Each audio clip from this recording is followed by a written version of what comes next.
બોલો ગોપીનાથજી મહારાજની. સર્વાવતારી ઈષ્ટદેવ ભગવાન શ્રી સ્વામિનારાયણ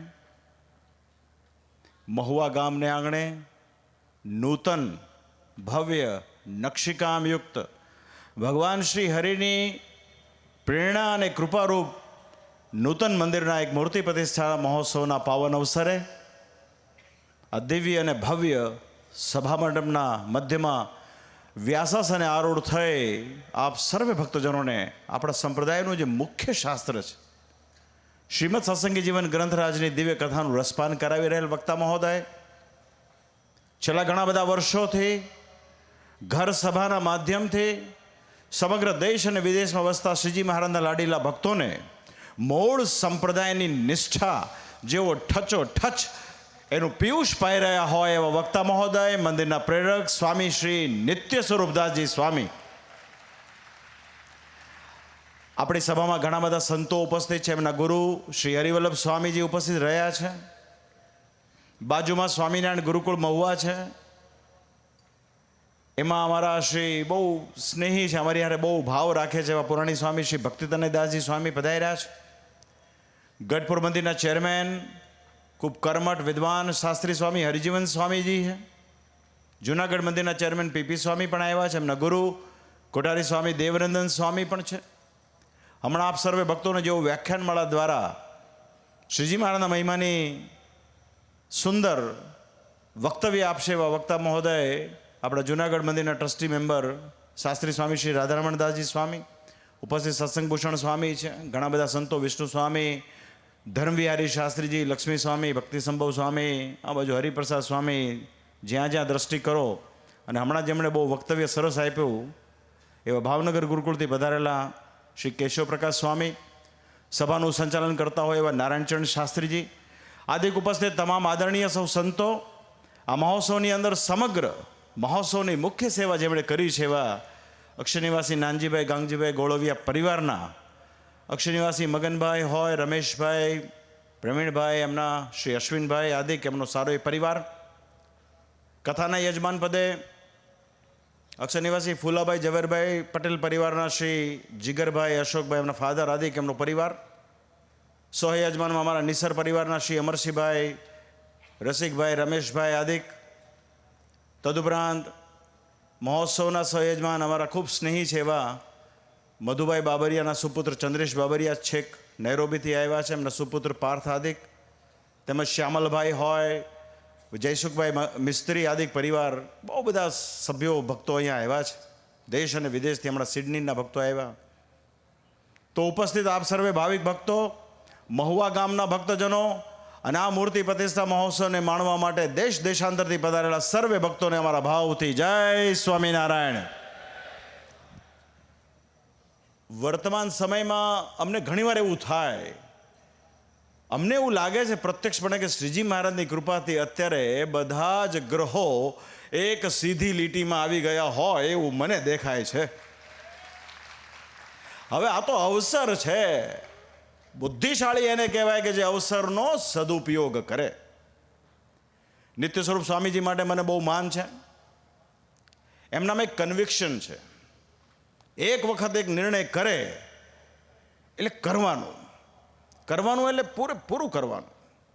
સંપ્રદાયની જે મૂળભૂત બાબતો, પ્રામાણિક બાબતો છે, એમના ઉપર એમનું બહુ મોટું ભાર છે. હમણાં કથાના છેલ્લા ભાગમાં એમણે વારે વારે વાત પર પ્રવર્તન કર્યું કે સ્વામિનારાયણ ભગવાનની જે મૂળભૂત વિચારધારા છે તે વિચારધારાને અનુસરીને આપણે કાર્ય કરવું જોઈએ. બાકી તો સ્વામિનારાયણના નામે જ બધું બહુ ચાલે છે. હવે શ્રીજી મહારાજે પરમહંસોએ આ સંપ્રદાયના પાયા એટલા ઊંડા નાખ્યા છે, આમાં એટલી બધી દિવ્યતા પ્રસરાવી છે કે કોઈ પણ સ્વામિનારાયણના નામે સંપ્રદાયની કોઈ પણ એક બાબતને લઈને ચાલે તો એ પોતાનું આગવું કે નવું કરી શકે.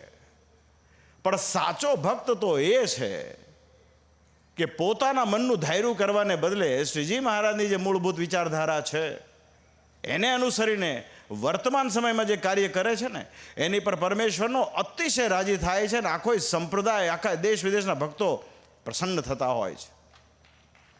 આપણા બધા માટે ખુશીની વાત એ છે કે આ મંદિર બન્યું, શિખરબદ્ધ બન્યું, પથ્થરનું બન્યું. એક દાયકા ઉપરાંતની આની મહેનત, અને જેમ સુવર્ણમાં સુગંધ ભળે એ પ્રમાણે સ્વામીશ્રીના શિષ્ય મંડળના સંતો અને ભક્તોએ આમાં પોતાનું દિલો જાનથી પ્રાણ રેડીને પણ આ મંદિરના નિર્માણમાં સહભાગી થયા છે. માટે આ મંદિર આપણને હાલમાં સુવર્ણની જેમ ચમકતું હોય એવું દેખાય છે. કારણ કે એમાં જે ચમકે છે ને એ ભક્તોનો ભાવ ચમકે છે, એ સંતોની મહેનત ચમકે છે. એને જેટલા ધન્યવાદ આપીએ એટલા ઓછા છે.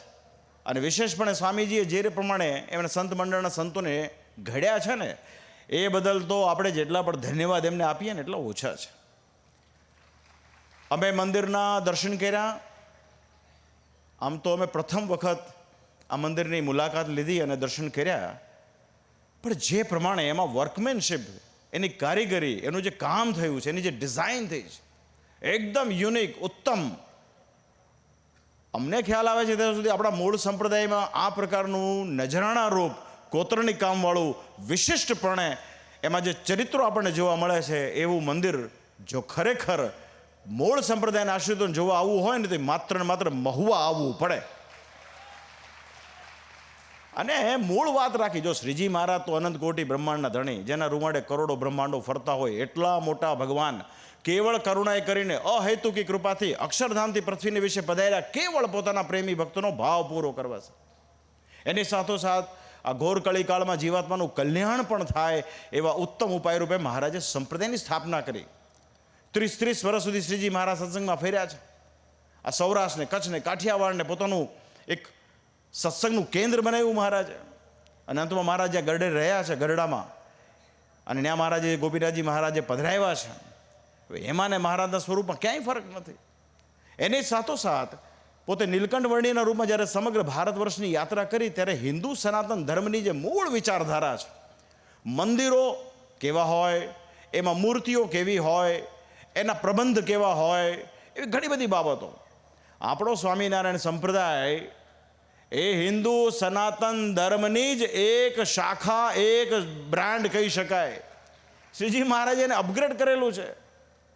ભાઈ 4 ધામ, 12 જ્યોતિર્લિંગ, ઉગતા સૂર્યને આપણે માનીએ છીએ, હિમાલયને માનીએ, ગંગા મૈયાને માનીએ, તુલસીજીના છોડને માનીએ, માતા પિતાની સેવા કરીએ, રોગી મનુષ્યની સેવા કરીએ. આ તો હિન્દુ સનાતન ધર્મની મૂળ વાત છે. હિન્દુ શાસ્ત્રના જે 8 મુખ્ય શાસ્ત્રો શ્રીજી મહારાજે માન્ય કર્યા, શ્રીમદ ભાગવત હોય, વેદ હોય, આ બધી બાબતો શ્રીજી મહારાજે કરેલી છે. આપણને સંકુચિત નથી બનાવ્યા. મહારાજ એમ કે જગન્નાથજીના મંદિરને વિશે તમે દર્શન કરવા જાઓ ને તો એના પ્રસાદ લેવામાં દોષ નથી. શ્રીજી મહારાજ કે અમારા આશ્રિતોએ શ્રીમદ ભાગવતજી ગ્રંથ શ્રવણ કરવો, દ્વારકાની યાત્રા કરવી, શિવરાત્રિનું વ્રત કરવું, ગણેશ ચતુર્થી આવે, કષ્ટભંજન દેવ હનુમાનજી મહારાજનો જે આસોવદી 1400 દિવસ આવે એ દિવસે તમારે પૂજન કરવું. આચાર્યોને પણ કીધું. બધી વાતનું અનુસંધાન છે. પણ થાય છે શું કે સ્વામિનારાયણના નામે જે બીજા લોકો છે, જેમણે અખ્તરડાપણ કર્યું છે, એ પોતે પાછા આપણી કરતા તે સ્વામિનારાયણની સર્વોપરી નિષ્ઠા ધરાવતા હોય છે. પણ સ્વામિનારાયણના કરેલા કાર્યમાં પણ ડાપણ કરવાવાળા એવા જે સર્વોપરી લોકો હોય છે, એના કારણે મૂળ સંપ્રદાય ક્યાંક ક્યાંક નિંદિત થાય છે. પણ ખુશીની વાત એ છે કે આજે મંદિરના દર્શન કર્યા અને જે પ્રમાણે હિન્દુ સનાતન ધર્મના જે ચરિત્રો જોઈ રહ્યા છીએ આપણે, મહાદેવજીનો પરિવાર હોય, એ રામ દરબાર હોય, આ બધી બાબતો આપણા માટે ગૌરવરૂપ છે. અને એના માટે જ્યારે આપણે કાર્ય કરીએ છીએ ને ત્યારે અક્ષરધામમાં બેઠા બેઠા શ્રીજી મહારાજ રાજી થતા હોય છે. બાકી શ્રીજી મહારાજ કે ઘણા તો એવા હોય અખ્તરડાયા જે મોટા મોટાની ખોટ કાઢે એવા હોય, કે ભગવાનની ખોટ કાઢે એવા હોય કે ભગવાન આ ઠીક કરતા નથી. પણ એને પોતાની ખબર ન હોય કે પોતે કોણ છે. હું જીવ કક્ષાનો છું, મારું કેટલું આયુષ્ય, હું લાંબો છું, ટૂંકો છું, પીળો છું, એવી એને કાંઈ ખબર ન હોય. ભાઈ હારા હારાની ખોટ કાઢે એવો હોય. આ સ્વામિનારાયણે ગોપીનાથ હું કામ પધરાવ્યા હશે? આ સ્વામિનારાયણને આપણે માનીએ અને રાધારમણ હું કામ પધરાવવા જોઈએ? આ સ્વામિનારાયણ લક્ષ્મીનારાયણ દેવ હું કામ પધરાવે? આવી વિચારધારાવાળા જે નિંદિત અને પીડિત લોકો હોય છે એને ક્યારેય સુખ આવતું નથી. સુખ તો શ્રીજી મહારાજે જે સંપ્રદાયની સિસ્ટમ કરેલી છે, બે દેશ ગાદીનો વિભાગ કર્યો છે, પોતાના સ્વહસ્તે 6 જેટલા મોટા મંદિરોના નિર્માણ કરાવ્યા છે, અને એની પાછળનું રહસ્ય કીધું છે કે અમે મોટા મંદિરના નિર્માણ એટલા માટે કરાવીએ છીએ, કોની ઉપાસના માટે? પરમેશ્વરની ઉપાસના માટે. પહેલાં તો સંપ્રદાય સમજવો પડે. આ સંપ્રદાય કલ્યાણ માટેનો છે, અને કલ્યાણ ઉપાસના વતે થાય. અને ઉપાસનાના કેન્દ્રો છે એ મંદિરો, અને મંદિરોમાં શ્રીજી મહારાજે બાથમાં લઈને નરનારાયણ દેવ, લક્ષ્મીનારાયણ દેવ આપ્યા છે, ગોપીનાથ રાધા રમણ દેવ આપ્યા છે. આ મૂર્તિઓમાં રહ્યો થકો છો. માટે ગોપીનાથ છે તે જ સ્વામિનારાયણ છે, અને સ્વામિનારાયણ છે તે જ ગોપીનાથ છે. જે એને જુદા સમજે ને એને સમજણ નથી. હરિચરિતામૃત સાગરમાં શ્રીજી મહારાજે કીધું બધા જ અવતારનું સામર્થ્ય સ્વામિનારાયણમાં રાખ્યું છે. કોઈને સ્વામિનારાયણથી નોખા કહે નહીં. એવી જેની સમજણ હોય ને એની સમજણ સર્વોપરી છે. તો વાલા ભક્તજનો, સંપ્રદાયની આ એક બહુ મોટી વિચારધારા છે. મહુવાનું મંદિર બન્યું, સ્વામીજીએ મંદિર ગોપીનાથજી મહારાજને અર્પણ કર્યું, એને તાબાનું કર્યું. આ બહુ મોટી વાત છે. આના માટે જેટલા ધન્યવાદ આપીએ ને એટલા ઓછા છે. તાબો કોનો? તો મહાસમર્થ ધણી ગોપીનાથનો. અને તાબો પાછો છે ને સંપત્તિનો નથી. કેવળ આપણે ચાલો દેવ દસ્તાવેજ કરી દીધો એટલે તાબો થઈ ગયો એવું નહીં. એ દેવ ગોપીનાથ દેવ મંદિરનો જે વહીવટ ચાલે છે, એ વહીવટની પહોંચ પાવતી ઉપર મહુવા મંદિરનું કાર્યક્રમ ચાલે છે. એની સાથોસાથ જે આપણી સંપ્રદાયની રીત અને પ્રણાલિકા છે એનોય તાબો છે. એવું નહીં કે આ મંદિર તાબાનું કર્યું પછી ઘરનું નવું ડાપણ કરીએ. અને આજે જે સઘળો પ્રતાપ આજે દેશ દુનિયામાંથી જે લોકો દાન આપી રહ્યા છે ને, એ આ મંદિર ગોપીનાથજીના તાબાનું છે ને, માટે એટલો જબરદસ્ત ઉમળકો ને ભાવ આજે દર્શાવી રહ્યા છે. લોકો એવું માની રહ્યા છે કે અમે ભગવાન સ્વામિનારાયણને અર્પણ કરીએ છીએ. એ જ પ્રમાણે સ્વામીજી ભાવનગર ખાતે બનાવી રહ્યા છે, જગન્નાથજી ખાતે પણ બનાવી રહ્યા છે, વિદ્યાનગર ખાતે સરસ મજાનું મંદિર બનાવી રહ્યા છે, ઘણા બધા સ્થાનો બનાવી રહ્યા છે. એમને એક હામ છે, એક દિશા સૂચી ગઈ છે. એમનામાં ક્ષમતાઓ તો અપાર રહેલી હતી. પરમાત્માની કૃપાથી ખબર નહીં, મેં તમને કીધું પણ ગ્રહ સીધી લીટીમાં આવી ગયા. સ્વામી 5 વર્ષથી આપણે હારે આવી ગયા ને, સંપ્રદાયનો જામો પડી ગયો છે.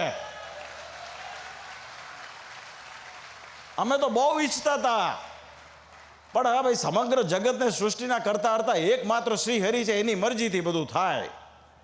આનંદની વાત એ છે કે આજે મૂળ સંપ્રદાયનો આશ્રિત વિશ્વના કોઈ પણ ખૂણે વસતો હોય એને આજે અંતરમાં ગૌરવ થાય કે હવે અમારા મૂળ સંપ્રદાયના મંદિરો આવા ગગનચુંબી પથ્થરના મંદિરો બની રહ્યા છે ને, એનું એને ગૌરવ થાય. એવો સમય આવી ગયો છે. હમણાં જ 15મી ડિસેમ્બરે ધનુર્માસની શરૂઆતમાં જલગાંવ મહારાષ્ટ્ર ખાતે આ જ પ્રમાણે પથ્થરનું એક મંદિર અમારા પીપી સ્વામીએ બનાવ્યું. સંજોગો જુઓ તમે, 15 ડિસેમ્બરે ધનુર્માસની શરૂઆતમાં એક શિખરબદ્ધ પથ્થરનું મંદિર, એ પણ વડતાલ લક્ષ્મીનારાયણ દેવ ડાયરેક્ટ દસ્તાવેજ ને તાબાનું. અને ધનુર્માસ પૂરો થાય એની પૂર્ણાહુતિએ મહુવા ખાતે નયનરમ મંદિર ગોપીનાથજી મહારાજના તાબાનું થાય. આ સ્વામિનારાયણ ભગવાનનો પ્રતાપ છે અને તમારા ધનનો, તમારી શક્તિનો સદુપયોગ છે. બહુ પ્રસન્નતા વ્યક્ત કરું છું. આપણે જે વ્યાખ્યાન મળે સાંભળવી છે એટલે એવું રાખીએ કે પાર્ટ 2 પછી રાખીએ આપણે. પણ મને બહુ ખુશી થાય છે, અને ખુશીના પ્રેરક કેવળ શ્રી હરિ હોય છે. માટે વાલા ભક્તો, જીવન બહુ અલ્પ છે, બુદ્ધિ પણ બહુ ટૂંકી હોય છે. માટે કોઈ પણ જાતનું ડાપણ ડોળ્યા વગર સત્સંગી માત્ર વર્તવું જોવે. હવે જે એમ સમજે કે હું જ સૌથી વધારે સમજું છું, બાકીના બધા અણસમજુ છે, એની સાથે થાય શું ખબર છે? એની સાથે અર્ધ બળેલા કાસ્ટ જેવું થાય. ધૂંધવાયા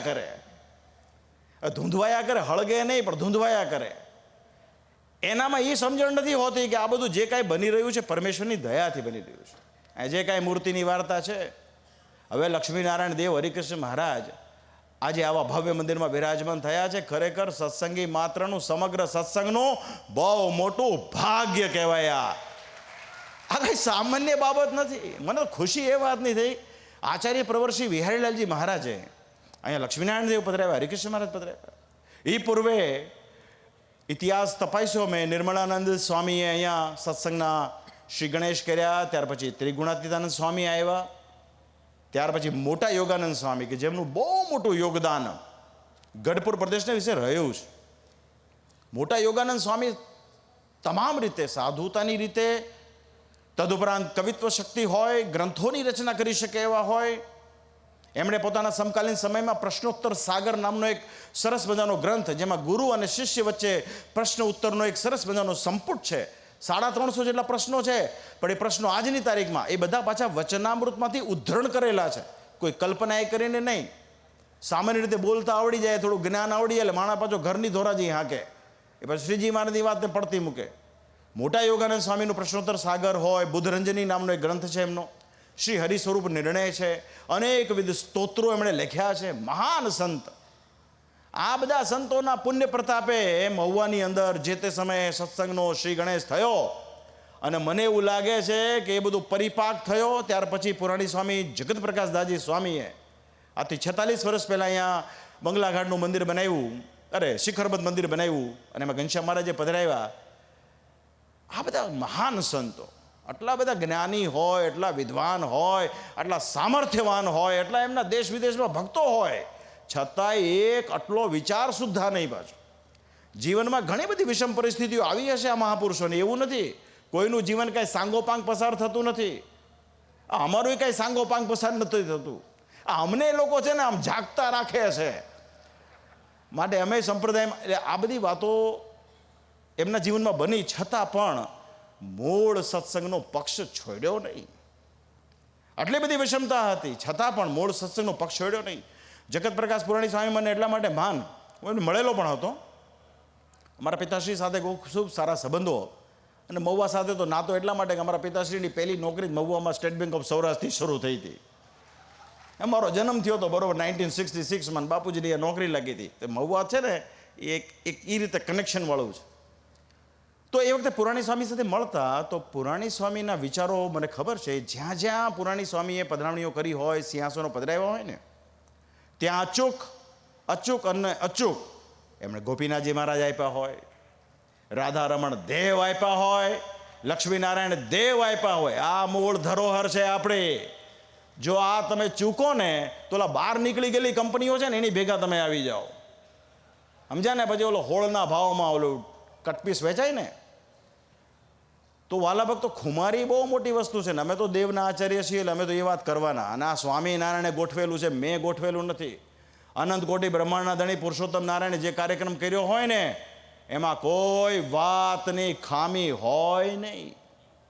માટે એણે જે પધરાવેલા સ્વરૂપો છે ને આપણા માટે શીર્ષાટે હોવા જોઈએ. આપણું ધન એને માટે હોવું જોઈએ. એના ઉત્સવ સમયમાં આપણે ભાગ લેવો જોઈએ. અને ભગવાનની દયાથી તો જુઓ, અત્યારે ગઢપુરનું બોર્ડ તો દેવ પક્ષનું, જૂનાગઢનું બોર્ડ તો કે દેવ પક્ષનું, વડતાલ ધોલેરા તો કે દેવ પક્ષનું. સુંદર ટાઈમિંગ છે.